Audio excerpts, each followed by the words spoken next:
Thank you for tuning in to Chompin at the Bit. Of course, I'm Kyle Edwards, and this is episode number 63. So on this episode, we're going to take a look at the NFL once again. I have taken a little break from talking NFL topics and all that, because I did do a lot of NBA stuff last week, getting ready for the season starting. And trust me, we will get back into NBA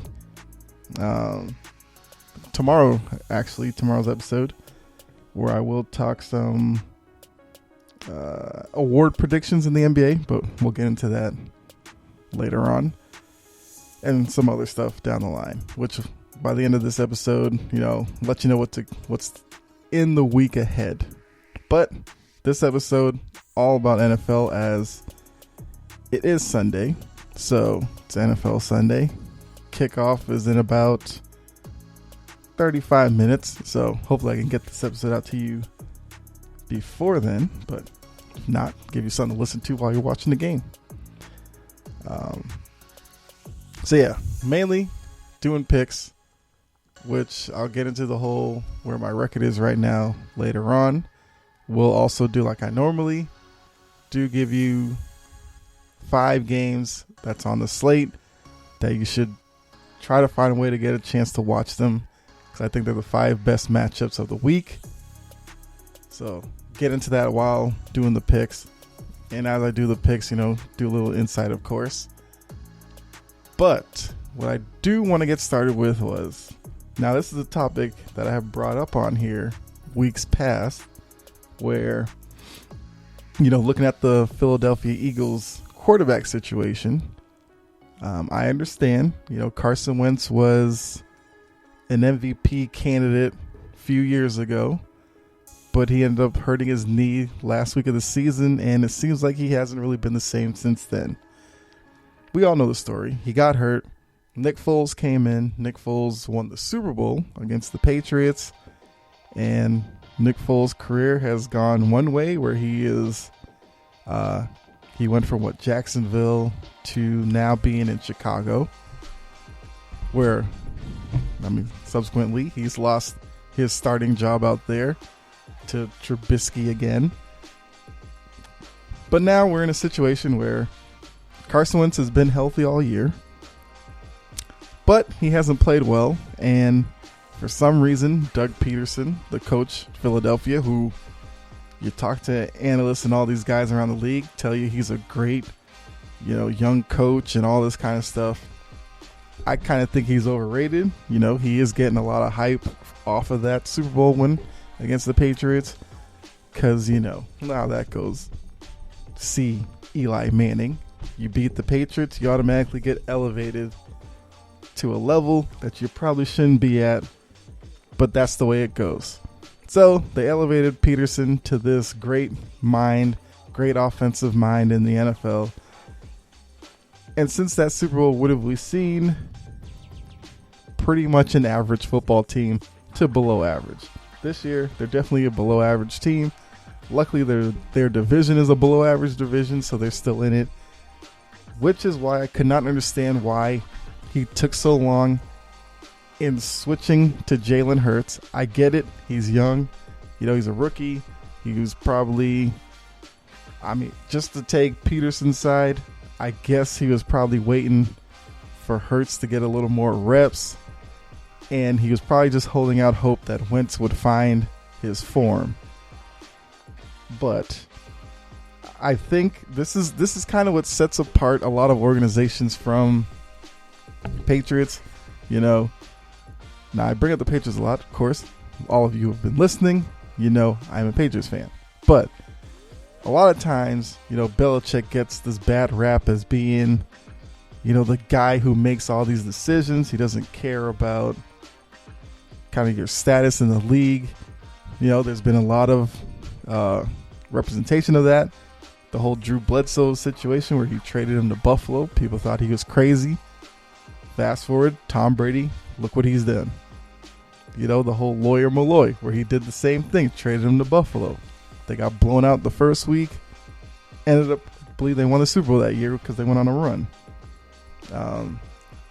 Chandler Jones, they let go after he think he had double-digit sacks. People thought he was crazy. So on down the line,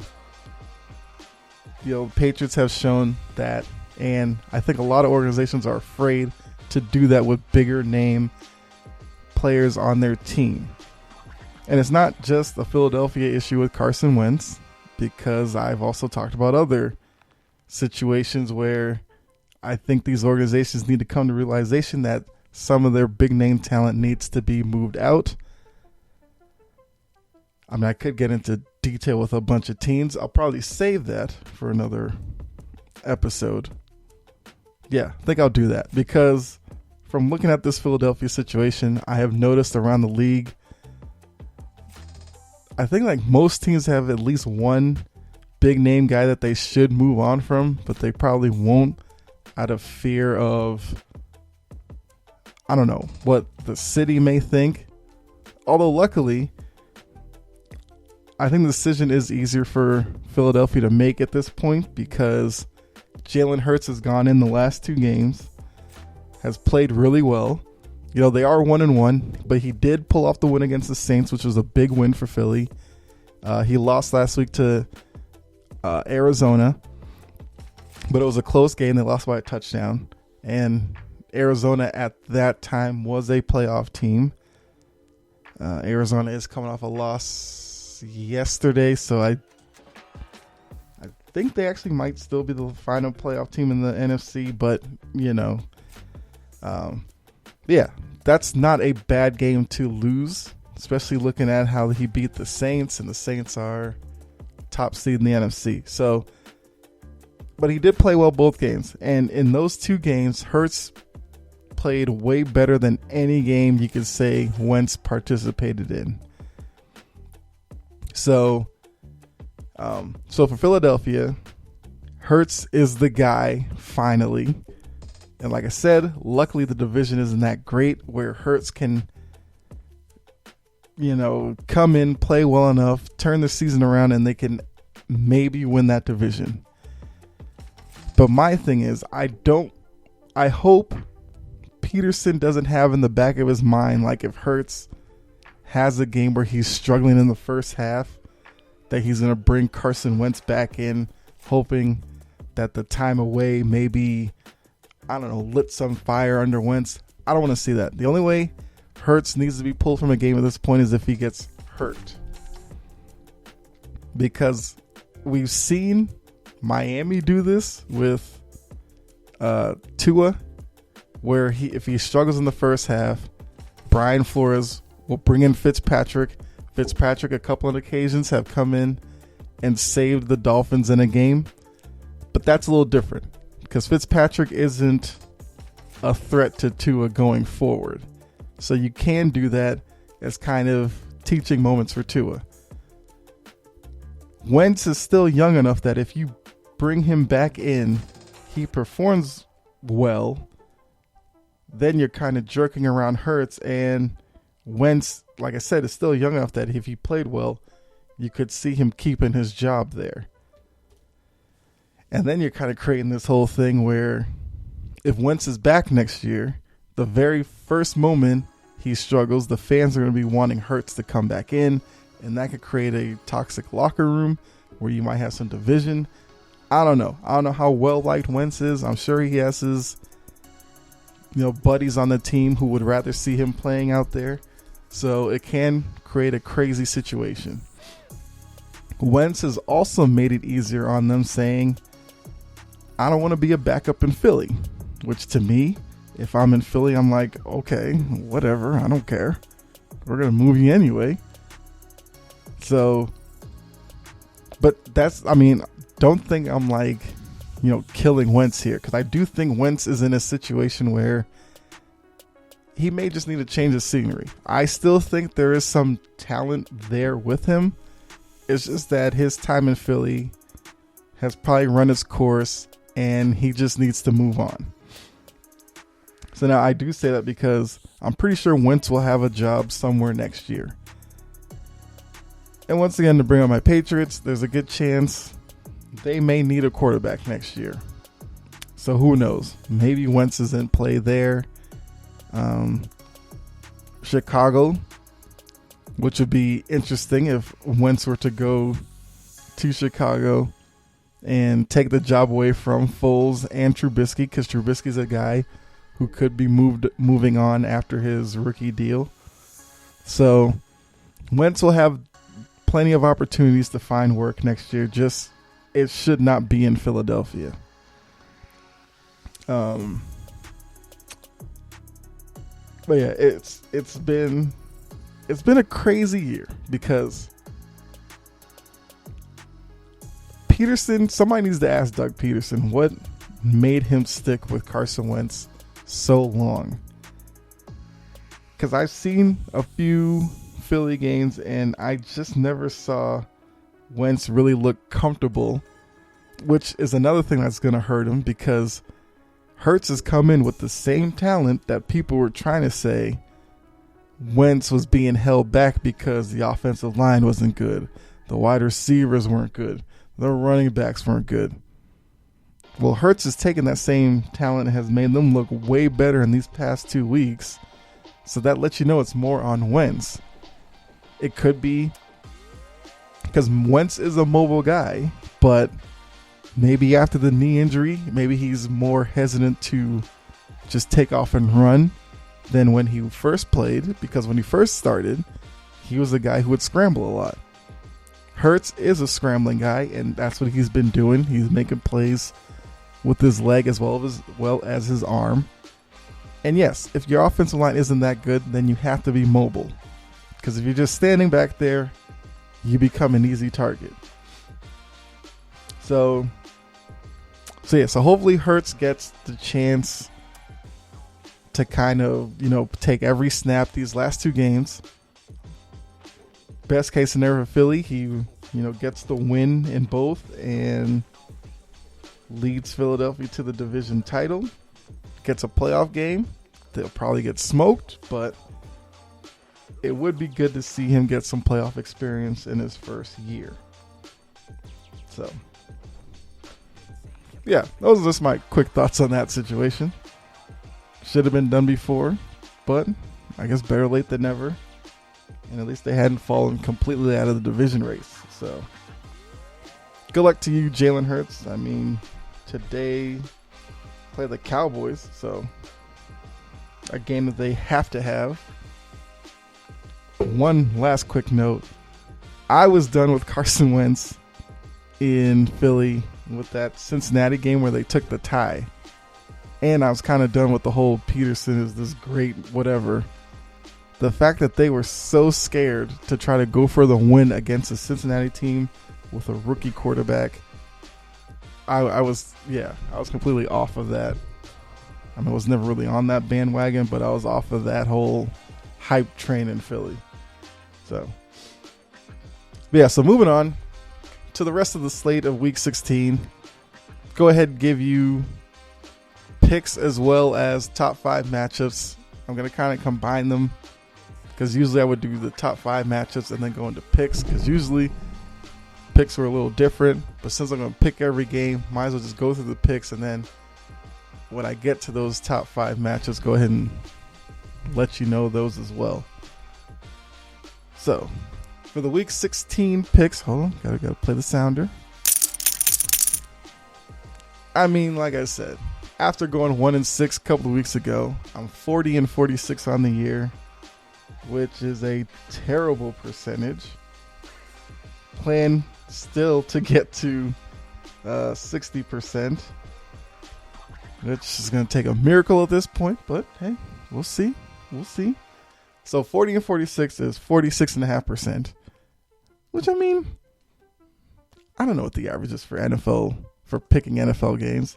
I kind of think picking NFL, especially against the spread, is probably the hardest thing to do. So let's go ahead and take a baby step. After this week, I would love to be over 500. Let's go for that. Even that's a daunting task, but hey, we'll try for that. And then going into next week, we'll take that as it is. So, first game, we have the Chiefs and the Falcons. Kansas City is the favorite in that matchup. It is a big number, which from my experience this year usually comes to bite me in the butt whenever I go with it, but I don't know. This is a tough one. Because the Falcons are a team, yes, they're bad, but they will have some weeks where they will play better than they have for the weeks before and kind of keep a game close that they shouldn't. And in some cases have a chance to win but lose late and they end up covering the spread. Kansas City coming into this game definitely is a way better team, but Kansas City has the ability to play down to the competition, especially now.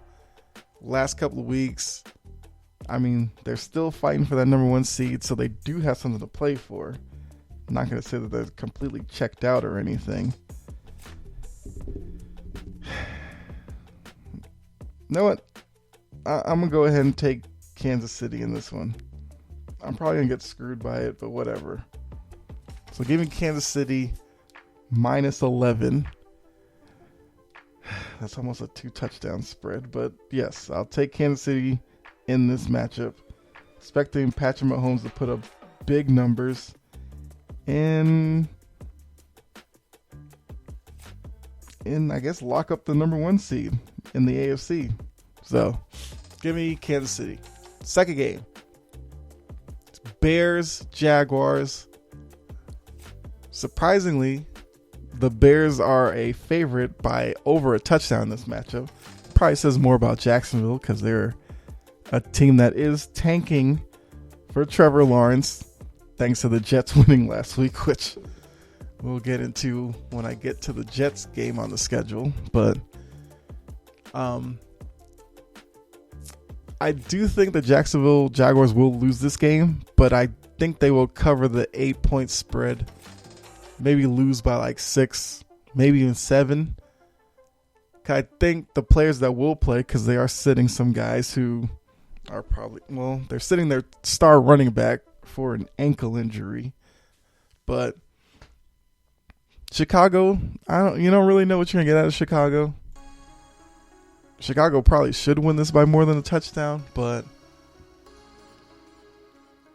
I'll take the underdog in this one. Give me Jacksonville plus 8.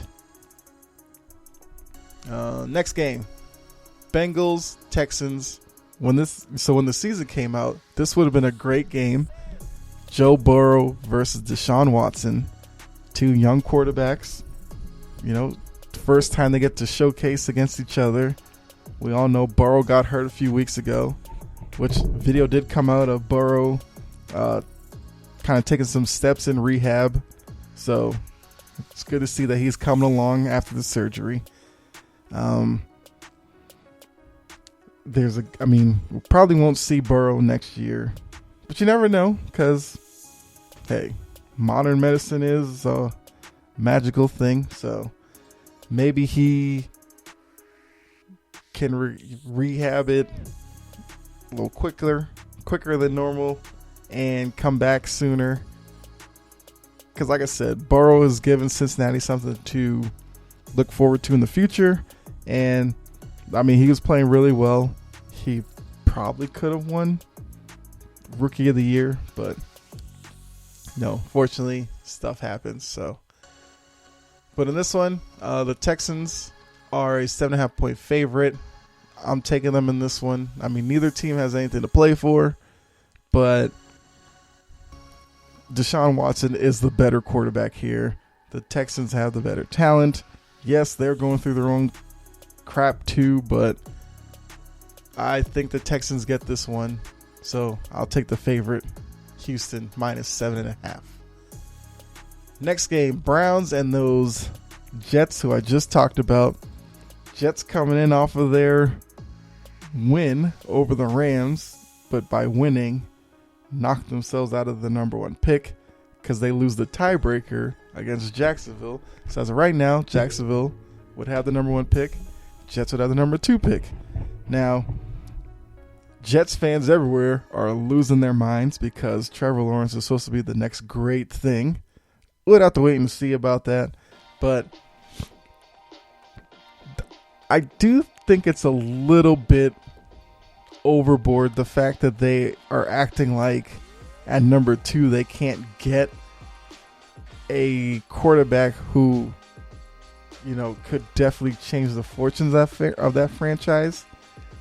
Then again, I've also been under the same thought that Darnold probably isn't the biggest issue for the Jets. So if the Jets wanted to go in a direction of fixing everything else around him, I wouldn't be mad at that either. So,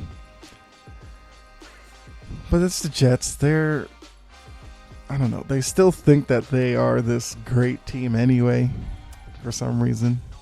I don't know. They seem to think that they're destined to be some Super Bowl champion or something. I don't know. It's Jets, New York, whatever. But yeah, so the Browns are a 6.5 point favorite.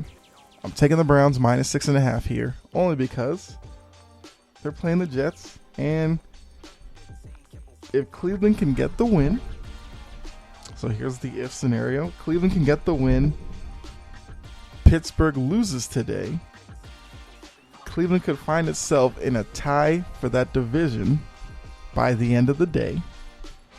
If you go all the way back to my season preview for the NFL,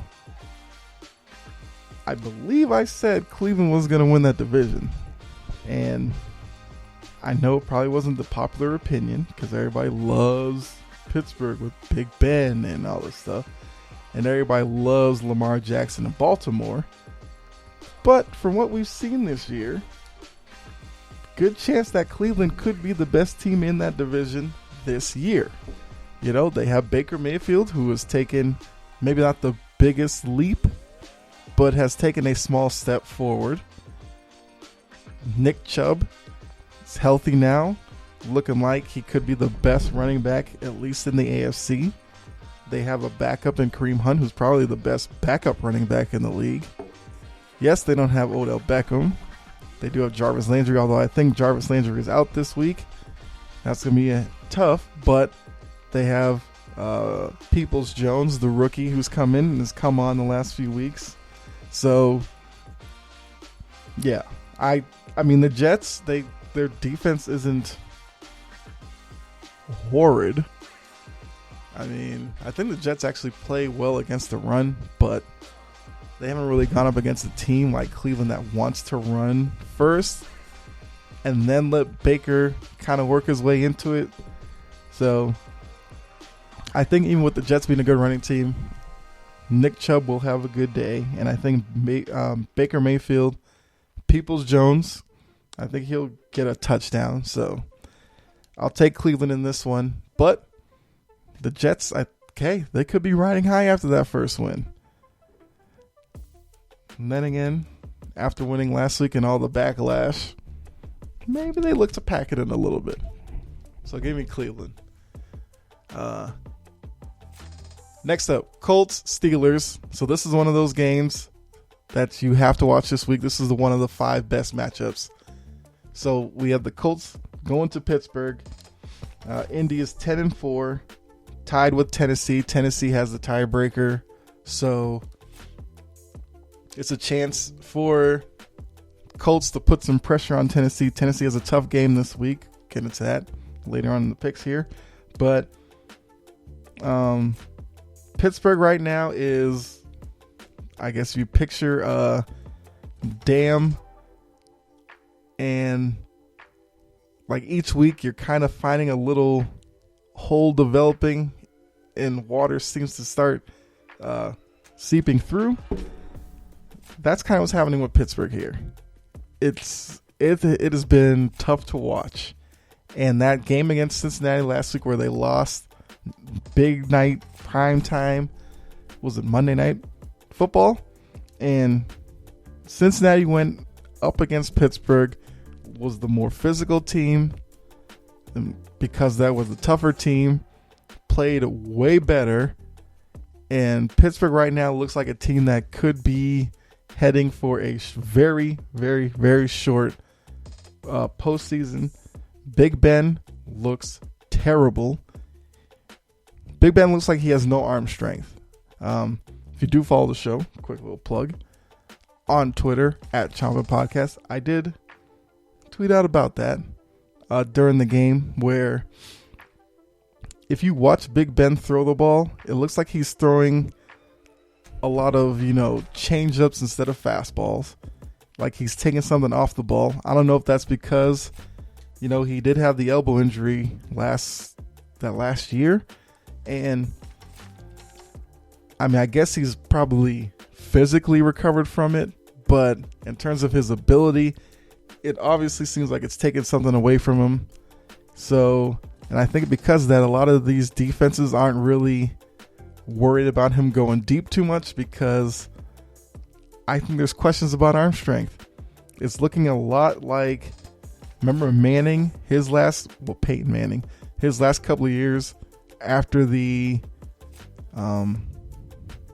was it the neck injury, where, he was throwing a lot of lobbed, soft passes, and a lot of wide receivers weren't really able to get them and make a lot of plays after the catch, because defenses were playing really tight on them and couldn't create that separation with his throws. I think the same thing is happening with Pittsburgh. Not to that degree, because I do think Roethlisberger has more in his arm than Manning did then, but he just doesn't look right. And for being 38, it's going to be tough, because a weak arm, cold weather in these AFC cities like Kansas City or Buffalo, Cleveland, could spell doom for the Steelers. And I think their losing streak's going to start, because remember, they started the year 11-0. They are now 11-3. They've lost 3 straight, and I think today they get their 4th straight loss, because the Colts, even though I do not like Phillip Rivers, I've said that on here pretty much every week, but I would trust Phillip Rivers at this point more than Big Ben. So, and the Colts defense, I think, is playing better than the Steelers defense. Steelers defense seems a little overrated to me, but it's neither here nor there. The spread is really tight on this one. It's actually, Indy's a favorite by 0.5 point, which I haven't seen the spread that tight in a while in the NFL, so I'll take the Colts in this one.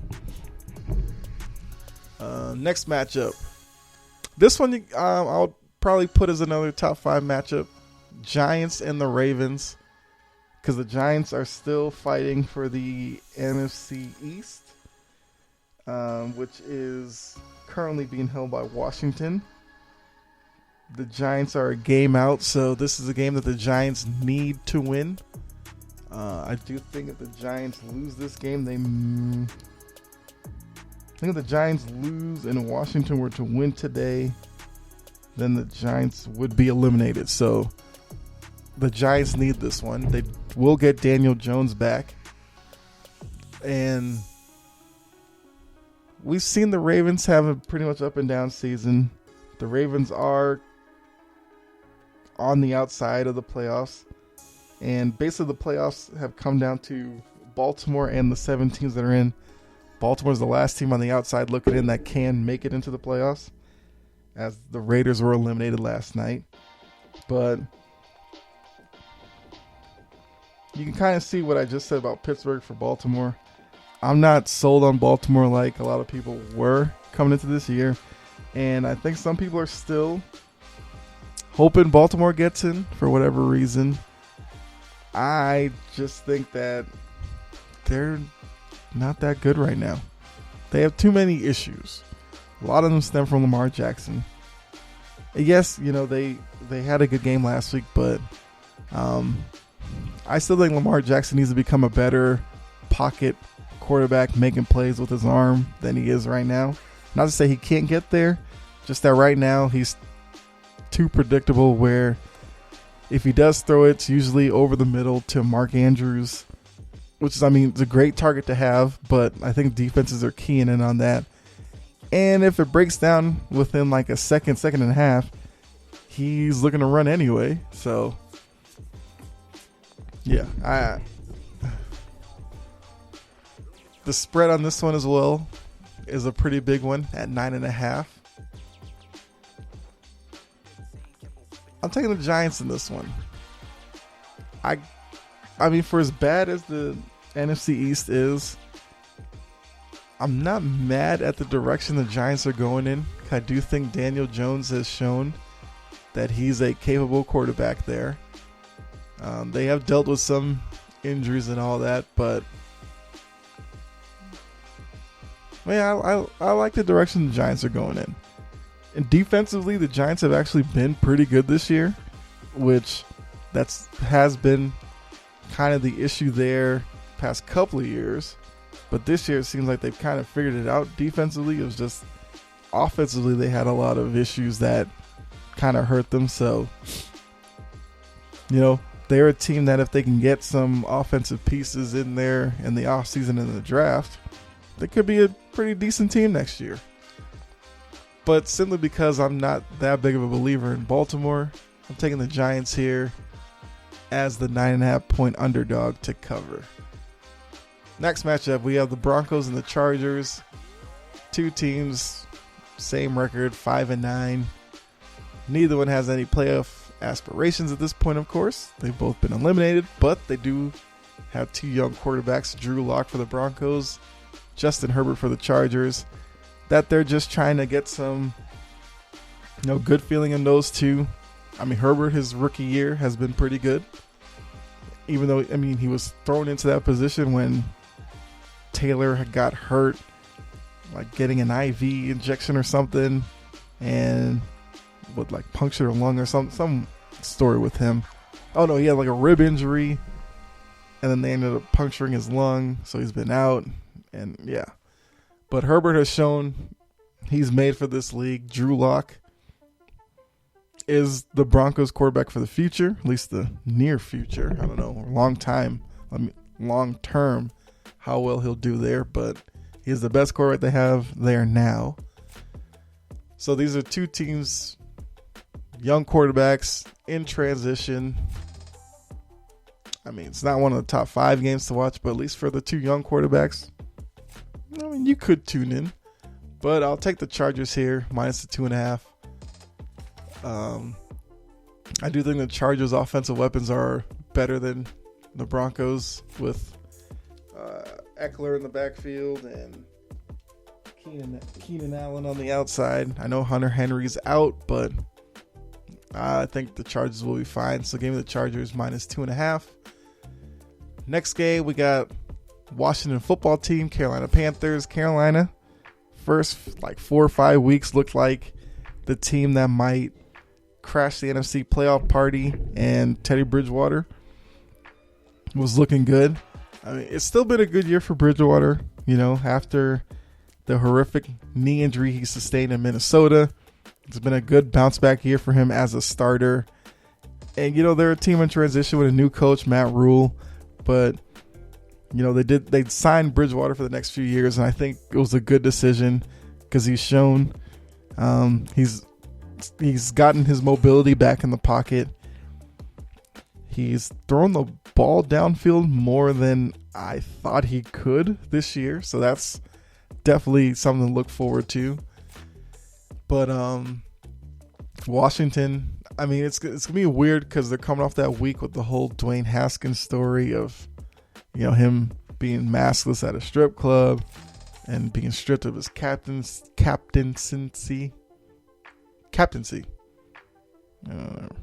But which I didn't even know he was the captain on that team, to be honest. I had no idea that he was viewed that way in that locker room. So he had that stripped from him. But I know Alex Smith is questionable today. So if Smith isn't ready to go, I guess Haskins would be the quarterback, which is going to be odd, but whatever. Gibson, their rookie running back, is questionable with a toe, but he looks like he's going to play, so that definitely helps them. Carolina actually comes into this game as a favorite, which was surprising to me, but I'll take Washington as the 1 point underdog. So give me Washington +1. Next one. This is probably the third game of the top 5 matches of the week. And that is with the Cowboys and Eagles, which we started talking about Jalen Hurts taking over now. This will be his third week. So, he's definitely coming to his own after the first 2 weeks. So now he gets a chance to go up against the infamous Dallas Cowboys, who the Eagles, it's their biggest rival in the division, of course. So if he can go in there, get a win against the Cowboys, that'd look great for him to the Philly fans. The Cowboys, we all know, no Dak Prescott since early on in the season. They had Dalton as the backup, then Dalton missed some games, and they went through a couple of guys who not even worth mentioning because they weren't good anyway. Dalton is back, and both teams still have a shot in the division. The Cowboys are in the same boat as the Giants, being 5-9, game behind Washington. And like I said, same thing applies to the Cowboys. Washington wins, they would be eliminated with a loss. So, the game that they need, the Eagles 4-9-1, which now, so early on when the Eagles were in first place in that division, the tie game against Cincinnati was working in their favor. Now that they are not in first place, the tie is going to come back and probably haunt them by the end of the year, because they'd rather be 5-8.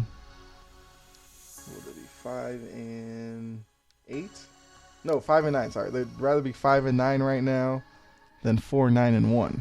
So, way to go, Doug Peterson, on that one. But I think Hurts keeps his good momentum going, and Philadelphia is the favorite in this matchup by 3 points. I'll take the Eagles in this one because I like what Hurts is doing with that team, and I think it continues today against the Cowboys. So that was the okay. Next one, Rams Seahawks. So this is the fourth good matchup on the schedule. Seahawks come into this one leading the NFC West at 10-4. Rams are a game behind them at 9-5. So Rams win this one, lock into a tie with the Seahawks, and own the tiebreaker, so they would be in first place. Seahawks can get this one, they would win the NFC West, which would be big for them, and would put themselves in the conversation for the 1 seed, depending on what happens with Green Bay. They could see themselves in a 3-way tie for the number 1 seed in the NFC if they win this game. Seattle, once again, you guys know how much I love Russell Wilson, but it does seem like against the top tier talent, Russell Wilson is asked to do way more than even before, and with an inconsistent running game there, defense that's been performing a little better in recent weeks, still questions there. I'll take the Rams here. The Rams are the underdog by 1 point, but I'll take the Rams +1 because with the Rams, now offensively, Goff has been fine. They have a good running game with Akers and Brown. We all know Cooper Kupp and Robert Woods on the outside. Great tandem. Defensively, you have Aaron Donald on defensive line, who you always have to look out for. You got Jalen Ramsey on the back end, who can, lock down your top receiver. So expect to see Jalen Ramsey on DK Metcalf today, which would be a great matchup to watch. But I think I'll take the Rams here to win this one and then leap into first place in the NFC West. Next game is the last one of the 5 best matchups for the week. Titans-Packers. And the added element which makes this one good is there's supposed to be, snow in the forecast in Green Bay. And I love watching snow games on TV late in the year because it just makes the game feel that much more important. Because you start seeing snow in games, let you know playoffs are right around the corner. So here we go. This is the Sunday night matchup, so even better, prime time. But this one, very simple. Derrick Henry versus Green Bay's defense, and what can Tennessee's pass defense do against Aaron Rodgers? Those are your big factors in this game. So with the snow may kind of neutralize Aaron Rodgers' impact on this game, because if he's going to throw passes, there probably have to be kind of screen passes, quick little outs, slants, that kind of stuff. But that's not to say he won't throw the ball downfield, because once again, depending on how heavy the snow is, if it's just a light flurries type stuff, the playbook is still open for Aaron Rodgers. He is that type of talent. Tennessee, either way, they're going to try to get Derrick Henry going, and if Green Bay's defense can stop him, that gives them more of an advantage in this one. But I do think Tennessee's going to play the time and possession game. Just give it to Derrick Henry as many times as he can. He's trying to get that 2,000 yards for the season. So Tennessee comes in as the underdog, 3-point underdog. I'll take in Tennessee here. And just quickly, Tennessee, like I said, game up on the Colts. Well, they have the same record, but it's basically a game because of the tiebreaker. And I already picked the Colts to beat the Steelers, so Tennessee will need this game going into Sunday night to stay on top of that division. And I think they'll go to Green Bay and get it done. It'll be a big win for them. They've locked down a playoff spot at that point. Green Bay, I know Green Bay is on top of the NFC right now, so taking a loss here would be tough. But I just think Derrick Henry will be able to have a really good game in the snow. So give me Tennessee. Final matchup, Monday Night Football. I mean, past years, this has been a great game on the schedule. Still a pretty good game. But with New England, and so it's Buffalo and the Patriots, with New England being officially eliminated and all that, Buffalo is the better team. And a lot of questions for New England in terms of for this being a year, no playoffs. What will the team look like the last 2 weeks? There's a lot of players on the team who have been in New England for a few years. This is their first experience of playing, late December games that don't actually matter. So mentally, where will those players be? Now, I know there's a lot of names, like a lot of professionals on that team who will make sure the team plays well. Matthew Slater, the McCourty twins, stuff like that, James White, and Bill Belichick. We know he's not the type to just mail it in. So I do think it's a 7-point spread, touchdown spread. I'm taking New England as the underdog +7 because I think, a win wouldn't really do much record-wise. Not even saying they're winning. So just follow along real quick. But I think at this point, they're just going to take these last 2 weeks as ways to spoil the party for teams. So nothing would make Patriot fans feel that much better than New England team that's down and out, being counted out, going up against Buffalo, getting a big upset, and kind of knocking Buffalo down. I mean, could possibly knock them down a few seeding spots in the playoffs. And, in terms of matchups, could hurt them going into the playoffs. So, Cam Newton, I mean, he's, I guess, playing for his job. Not necessarily this year. He'll probably start the last 2 games, but going forward, trying to either convince the Patriots to bring him on another year or to give some team out there the thought that he's a guy that they need to bring in. He's going to need to play well tonight against Buffalo, and then next week. So because of that, I'm picking the Patriots to cover. So there you go. Those are the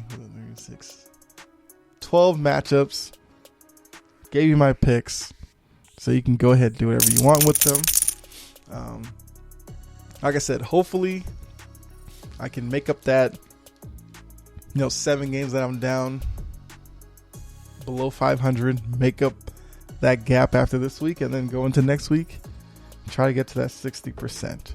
But there you are. That's my rundown of week 16. Like I said, great matchups on the schedule, so hopefully you are able to watch a few of them. I know I will, because I'll have the TV going, got the laptop going, so I'm going to catch as many of these matches as I can. But just taking a look going on for this week. I know last week I gave you, I think, a couple episodes last week, but with Christmas and all that, So this week I'm going to try to get back to a normal schedule of at least 5 episodes for you guys. So tomorrow, like I said, take a look at the NBA. Go look at the season award predictions that I'll give you. So I'm going to talk Rookie of the Year, Coach of the Year, 6 man, whatever. I'm going to give you the players who will be in contention for that, and maybe even give you my prediction to win those. But like I said, I do think when you watch like the first couple of games, you could already tell who's going to be up for those awards. So I'm going to go ahead and do my best to give you those. With the new year coming around means college football playoff, and I have a lot to say about the NCAA after the 4 teams they picked for the playoff. I think it's a joke that the playoff is still 4 teams, so I will get into that this week on what the NCAA needs to do to fix that, and I will give you my layout for what they should do and how they should structure it. So look forward to that. Of course, by the end of this week, we'll be talking week 17 in the NFL.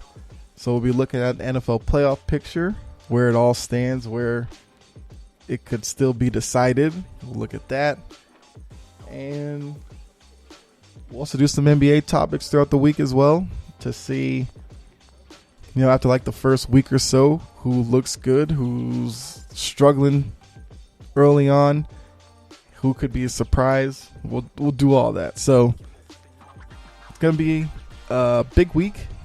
Got a lot to talk about.